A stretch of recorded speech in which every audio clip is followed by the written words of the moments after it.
আসসালামু আলাইকুম দর্শক, আজকে আমি কাঁকরোল ভাজি করব। তো কাঁকরোল ভাজিটা করা অনেক সহজ, কিন্তু খেতে অনেক বেশি মজা। কাঁকরোল ভাজিটা তৈরি করতে হলে প্রথমে কাঁকরোলগুলোকে ছিলে নিতে হবে। গোড়াটা আমি এভাবে ছিঁড়ে ফেলে দিচ্ছি। এখন এটাকে আমি এভাবে ছিলে নিচ্ছি, ভেজিটেবল পিলার দিয়ে এভাবে ছিলে নিচ্ছি।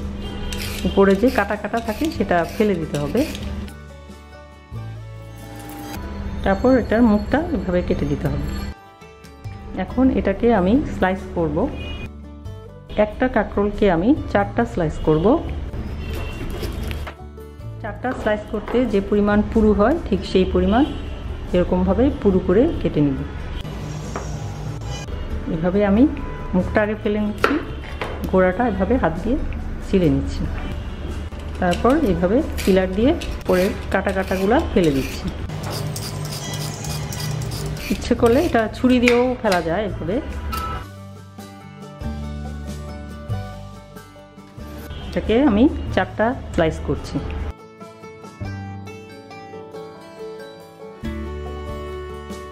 কাঁকরোলগুলার বিচিগুলা শক্ত না হলে খেতে বেশি মজা লাগে। বিচিগুলা শক্ত হয়ে গেলে তখন আবার বিচিগুলা দাঁতে লাগে, আবার খেতে একটু সমস্যা হয়।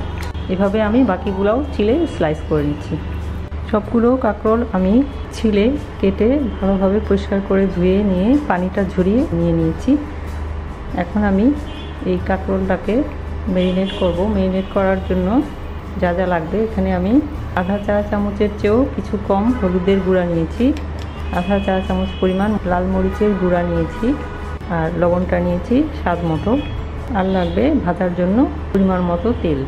এখন আমি সবগুলো উপকরণ কাঁকরোলের পিসগুলোর মধ্যে দিয়ে মিলিয়ে নিচ্ছি। হলুদের গুঁড়া দিয়ে দিচ্ছি, মরিচের গুঁড়া দিয়ে দিচ্ছি, লবণ দিয়ে দিচ্ছি, দিয়ে ভালোভাবে মেখে নিচ্ছি।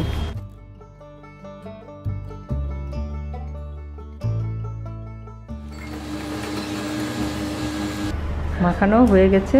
এখন আমি মাখানো কাঁকরোলগুলোকে আধা ঘন্টা রেখে দিচ্ছি এবং আধা ঘন্টা পরে আমি অল্প তেলে কাঁকরোলগুলো ভাজি করে নেব। তাহলে আমি ফিরে আসছি আধা ঘন্টা পর। আধা ঘন্টা পর আমি ফিরে এসেছি। এখন আমি কাঁকরোলগুলো ভাজবো। চুলায় ফ্রাই প্যান বসিয়েছি, তেল দিয়ে দিয়েছি, চুলা জ্বালিয়ে দিচ্ছি। তেলটা গরম হয়ে গেছে। এখন আমি মাখানো কাঁকরোলগুলো তেলে ছেড়ে দিচ্ছি। আমি ঢাকনা দিয়ে দিচ্ছি 2 মিনিটের জন্য। ঢাকনা দিয়ে দিলে তাড়াতাড়ি সেদ্ধ হয়ে যাবে। 2 মিনিট হয়ে গেছে, আমি ঢাকনা তুলে ফেলছি। কাঁকরোলগুলোর এক পিঠ ভাজা হয়ে গেছে, আমি কাঁকরোলগুলো উল্টিয়ে দিচ্ছি। হালকা ব্রাউন করে ভেজে নিতে হবে। এখন আমি অপর পিঠ সেদ্ধ হওয়ার জন্য আবার ঢাকনা দিয়ে দিচ্ছি 2 মিনিটের জন্য। 2 মিনিট হয়ে গেছে, আমি ঢাকনা তুলে ফেলছি। আমার কাঁকরোলগুলো 2 পিঠই ভাজা হয়ে গেছে। এখন আমি টিস্যু পেপারের উপরে তুলে নিচ্ছি। বাকি কাঁকরোলগুলোও আমি দিয়ে দিচ্ছি। আমি ঢাকনা দিয়ে দিচ্ছি আবার 2 মিনিটের জন্য। 2 মিনিট পর আমি ফিরে এসেছি। ঢাকনা তুলে দেখছি কি অবস্থা। এক পিঠ হয়ে গেছে। কাঁকরোলগুলো উল্টিয়ে দিচ্ছি।